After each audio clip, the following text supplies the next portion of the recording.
दिल्ली में कोरोना ने मौत के सारे रिकॉर्ड तोड़ दिए हैं। बीते 24 घंटे में 350 मरीजों ने दम तोड़ा है। ऑक्सीजन को लेकर अब भी जद्दोजहद जारी है। आज रात तक 70 टन ऑक्सीजन दिल्ली पहुंच रही है, लेकिन तमाम इंतजाम न केवल नाकाफी साबित हो रहे हैं, बल्कि उनकी लेट लतीफी पर भी सवाल उठ रहे हैं।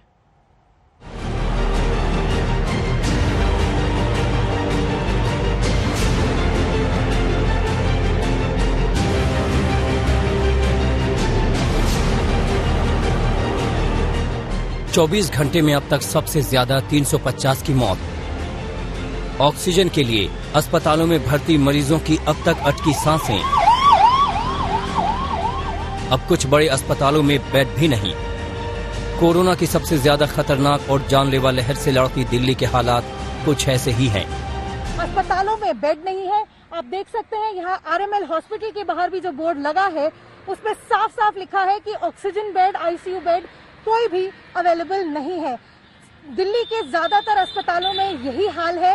हालांकि जो सरदार पटेल कोविड फैसिलिटी है वो आज से शुरू होने वाली है, लेकिन क्योंकि कोरोना वायरस संक्रमण लगातार फैलता चला जा रहा है, लोग बढ़ते चले जा रहे हैं, पेशेंट बढ़ते चले जा रहे हैं, दिल्ली के हालात अभी काबू में नहीं आए हैं। अस्पतालों में जहां ऑक्सीजन की कमी को लेकर हालात गंभीर हैं, तो वहीं मरीजों को लेकर आने वाले एम्बुलेंस भी ऑक्सीजन के बगैर खड़े हैं। नारायणा में एम्बुलेंस की लाइन लगी है। उन्हें ऑक्सीजन देने के बाद ही दूसरे लोगों को ऑक्सीजन सिलेंडर मिलेंगे। आप यहाँ देख सकते हैं नारायणा के इस प्लांट के बाहर, जो कि ऑक्सीजन डिस्ट्रीब्यूशन प्लांट है, कितने 100 लोगों की लाइन यहाँ लंबी कतार खड़ी हुई है। कुछ बड़े सिलेंडर लिए हुए, कुछ छोटे सिलेंडर लिए हुए, और दूसरी तरफ आप देख सकते हैं एम्बुलेंसेज की लाइन है। ऑक्सीजन मिल नहीं रहा है। देखो हमारे पास एक मिला था कल, एक ही सिलेंडर है, तो लाइन लगा के मिला था एक हमें, वो खत्म हो गया हमारा। अब इसलिए अब वो कर रहे हैं, हमारे पास ऑक्सीजन है नहीं। तो सिलेंडर भरवाने में कितनी देर लग रही है आप लोगों को? 2-2 घंटे लग जाते हैं, 1-1 घंटा लग जाता है, 1.5 घंटे लाइन लगा के मिलता है ना। ये ऑक्सीजन मिल ही नहीं रहा मैडम जी। कम से कम बस 6-7 सिलेंडर खाली है, 8-7 गाड़ी है ना खाली सारा। कितनी गाड़ी है? 6 गाड़ी है हमारे पास में, मगर सारी ऑक्सीजन ही नहीं मिला तो खड़ी हुई है। कहाँ से भरवाते हैं?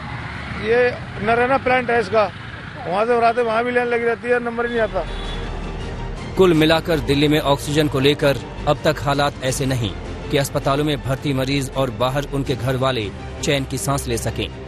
सर गंगाराम अस्पताल की बात करें, जहां ऑक्सीजन की किल्लत से कई मरीजों ने दम तोड़ दिया था, वहां आज सुबह 4 टन ऑक्सीजन पहुंची, लेकिन ये ऑक्सीजन 8 घंटे ही चलेगी।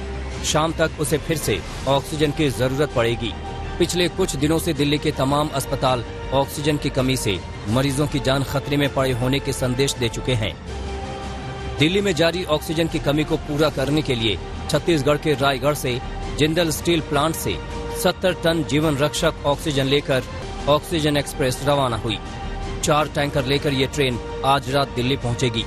रेलवे ने दिल्ली सरकार को बता दिया है कि अस्पतालों तक ऑक्सीजन पहुंचने के लिए वो रोड टैंकरों को तैयार रखें। जहां तक हॉस्पिटल्स का सवाल है, वहां पर भी इसी तरह से ऑक्सीजन का बेसब्री से इंतजार है। हालांकि केंद्र सरकार ने कहा है कि आज रात तक 70 टन ऑक्सीजन रेल के द्वारा दिल्ली पहुंचेगी, लेकिन अभी दिल्ली में हालात थोड़े गड़बड़ाए हुए ही हैं। लखनऊ रेलवे स्टेशन से आई ये तस्वीर दिल्ली की उम्मीद बढ़ा रही है। बोकारो से ये ऑक्सीजन एक्सप्रेस लखनऊ के लिए ऑक्सीजन लेकर पहुंची है। दिल्ली में ऐसे ही ऑक्सीजन एक्सप्रेस का इंतजार है। वहीं दिल्ली के अस्पतालों में बेड की कमी का जहां तक सवाल है, तो छतरपुर में आज से 500 ऑक्सीजन बेड वाला Sardar Patel Covid care centre शुरू हो रहा है। यहां जिला निगरानी अधिकारियों की मंजूरी के बाद ही बेड मिल पाएगा। छतरपुर के राधा स्वामी सत्संग विलास में सरदार पटेल कोविड सेंटर में इसका उद्घाटन हो गया है, लेकिन सिर्फ उन्हीं लोगों को अंदर बुलाया जा रहा है जिनकी डिस्ट्रिक्ट हेल्थ ऑफिसर ने सिफारिश की है। लेकिन लोग जान बचाने और एक-एक सांस की उम्मीद में यहाँ पहुँच गए हैं। सुबह से लंबी कतारें लगी हैं, जिसमें एम्बुलेंसेज हैं, प्राइवेट गाड़ियां हैं, टैक्सियां हैं, जिसमें भर भर कर लोग यहाँ पहुँचे हैं ताकि वो किसी तरह अपने आप को बचा सकें। इस बीच केंद्र सरकार ने मेडिकल ऑक्सीजन की कमी को पूरा करने के लिए फैसला किया है कि लिक्विड ऑक्सीजन का इस्तेमाल सिर्फ और सिर्फ इलाज के लिए किया जाएगा। किसी भी सूरत में इसका इस्तेमाल उद्योगों में या किसी दूसरे काम में नहीं किया जाएगा। वहीं लिक्विड ऑक्सीजन का उत्पादन करने वालों से कहा गया है कि वो अपना उत्पादन अधिकतम संभव सीमा तक बढ़ाएं। कमलजीत संधू के साथ अनिशा माथुर, दिल्ली आज तक। और कोरोना की इस त्रासदी के बीच सबसे बड़ा सवाल यही कि दिल्ली में एक भी ऑक्सीजन प्लांट क्यों नहीं है। इस सवाल पर दिल्ली और केंद्र सरकार में सियासी जंग छिड़ गई है। केंद्र का यह आरोप है कि दिल्ली सरकार ने ऑक्सीजन प्लांट नहीं लगाए, तो दिल्ली सरकार इसका ठीकरा केंद्र सरकार पर फोड़ रही है।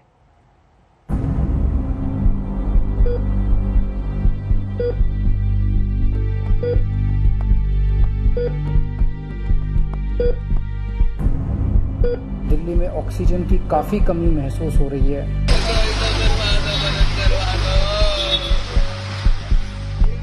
हाँ, दिल्ली की इस वक्त जरूरत 700 टन की है।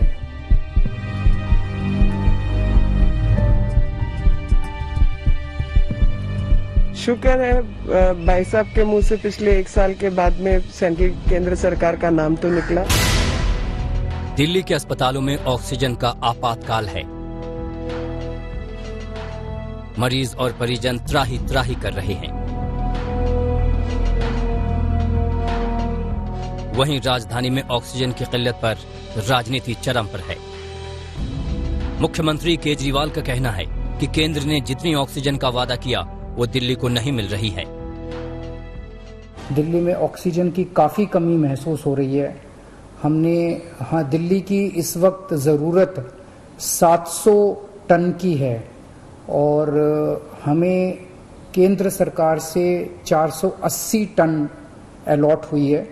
कल 10 टन और अलॉट किया केंद्र सरकार ने। 490 टन अब दिल्ली को अलॉट हुई है, लेकिन ये पूरी अलॉटमेंट भी अभी दिल्ली में नहीं आ रही है।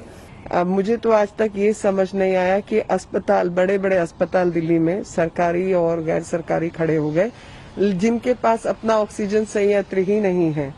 तो 2 चीज मुझे लगता है वो सोचनी होगी कि ऑक्सीजन संयंत्र जरूर लगे हों और छोटे बड़े जो भी अस्पताल है, हम भी कई जगह प्रयास कर रहे हैं कि उन सबको ऑक्सीजन की उपलब्धता बढ़ाई जाए। केंद्र सरकार के मुताबिक पूरे देश में पीएम केयर फंड के जरिए ऑक्सीजन तैयार करने के लिए 162 पीएसए संयंत्र लगाए जाने थे। अक्टूबर 2020 में इसके लिए टेंडर जारी किए गए थे। केंद्र सरकार का आरोप है कि दिल्ली सरकार के 7 में से सिर्फ एक अस्पताल में संयंत्र लग सका। वहीं दिल्ली सरकार के मुताबिक 140 पॉइंट्स का ठेका एक ही वेंडर को दे दिया गया। उसके पीछे हट जाने से देरी हुई। अब मुख्यमंत्री केजरीवाल ने कई राज्यों के मुख्यमंत्रियों को ऑक्सीजन के लिए चिट्ठी लिखी है। जहां से भी हम लोगों को ऑक्सीजन मिल सके, ऑक्सीजन के टैंकर मिल सके, पूरे देश से, दुनिया भर से हम पूरी कोशिश कर रहे हैं। कल देश के सभी मुख्यमंत्रियों को मैंने चिट्ठी लिखी है कि अगर आपके यहाँ, आपके राज्य में, गवर्नमेंट में या किसी कंपनी में कोई ऑक्सीजन की पॉसिबिलिटी हो तो हमें ऑक्सीजन मुहैया कराइए, ऑक्सीजन टैंकर मुहैया कराइए। 8 ऑक्सीजन प्लांट लगाने के लिए पैसे आए पड़े थे दिल्ली सरकार के पास, और दिल्ली सरकार ने एक प्लांट चालू करके कोई भी प्लांट शुरू नहीं किए। तो क्या इस समय में वो ऑक्सीजन के प्लांट्स शुरू होंगे, जो कि अभी हाल फिलहाल में पीएम केयर्स ने 541 प्लांट्स और जो है वो घोषित किए हर डिस्ट्रिक्ट के हिसाब से। इस सियासत के बीच ऑक्सीजन संकट बरकरार है और लोग दर दर भटकने को मजबूर हैं। जो मरीज अस्पताल नहीं जा पाए, उन परिवारों के मरीज घर पर ही इलाज करा रहे हैं और ऐसे में उन्हें ऑक्सीजन की जरूरत है। हम ऐसे लोगों से बात करते हैं जो ऑक्सीजन सिलेंडर भरवाने के लिए अलग अलग जगह चक्कर काट रहे हैं। क्या नाम है, आप कहाँ से आए? सर, मैं मनीष हूँ, मैं अशोक विहार से आया हूँ। मेरे फादर इन लॉ जो 80 साल के हैं, बहुत ही सीरियस है। ब्रदर इन लॉ भी क्रिटिकल है। मुझे पता चला कि यहाँ पर ऑक्सीजन की सप्लाई है। मैं तुरंत ऑटो में सिलेंडर डाल के लाया हूँ। यहाँ पता चला कि अभी ऑक्सीजन खत्म हो चुकी है। सुबह 4 बजे तक इन्होंने बांटा था। हमें ऐसा पता चला था कि 11 बजे तक ये बांट रहे हैं, तो हम भागे भागे आए यहाँ पर। तो पता चला कि सुबह 3-4 बजे तक इन्होंने बांटा है। और कहाँ कहाँ आपने चक्कर काटा ऑक्सीजन? सर, कई जगह चक्कर काटा। शायद उंगलियां थक गई। जो व्हाट्सएप पे नंबर आ रहे हैं, उंगलियां थक गई। 90% स्विच ऑफ है। दिल्ली में लॉकडाउन को 1 हफ्ते बढ़ा दिया गया है। इसके बावजूद कोरोना की रफ्तार थमने का नाम नहीं ले रही है। यही वजह है कि अस्पतालों में बेड और मरीजों के लिए ऑक्सीजन की किल्लत बरकरार है। अनिशा माथुर और कुमार कुणाल के साथ पंकज जैन, दिल्ली आज तक। 1 मई से देश भर में टीकाकरण का तीसरा चरण शुरू हो रहा है, लेकिन कांग्रेस शासित कुछ राज्यों ने इस अभियान पर सवाल उठा दिए हैं। इन राज्यों का यह कहना है कि उनके पास वैक्सीन ही नहीं है, तो अभियान कैसे चलेगा।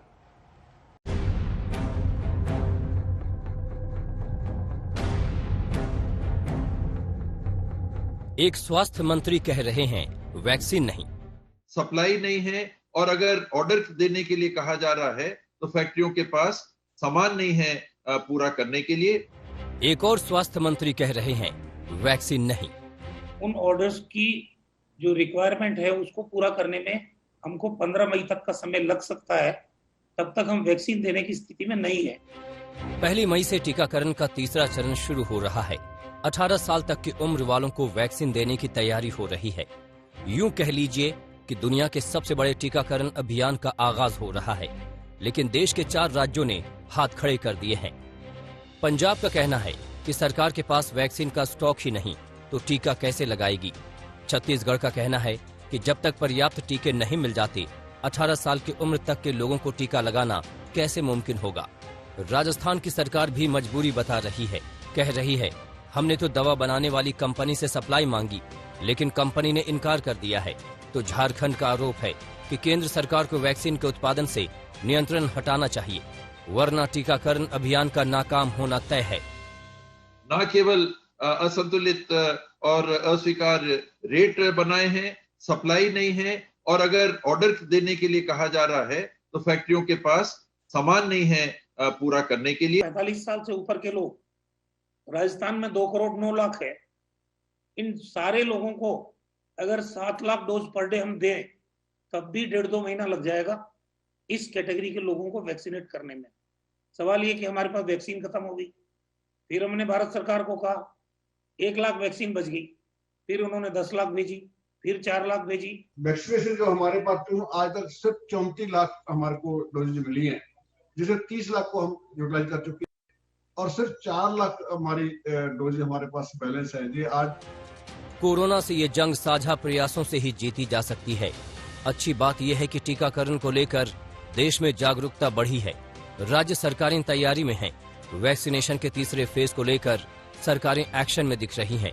महाराष्ट्र सरकार ने सबको मुफ्त टीका लगाने का फैसला कर लिया है।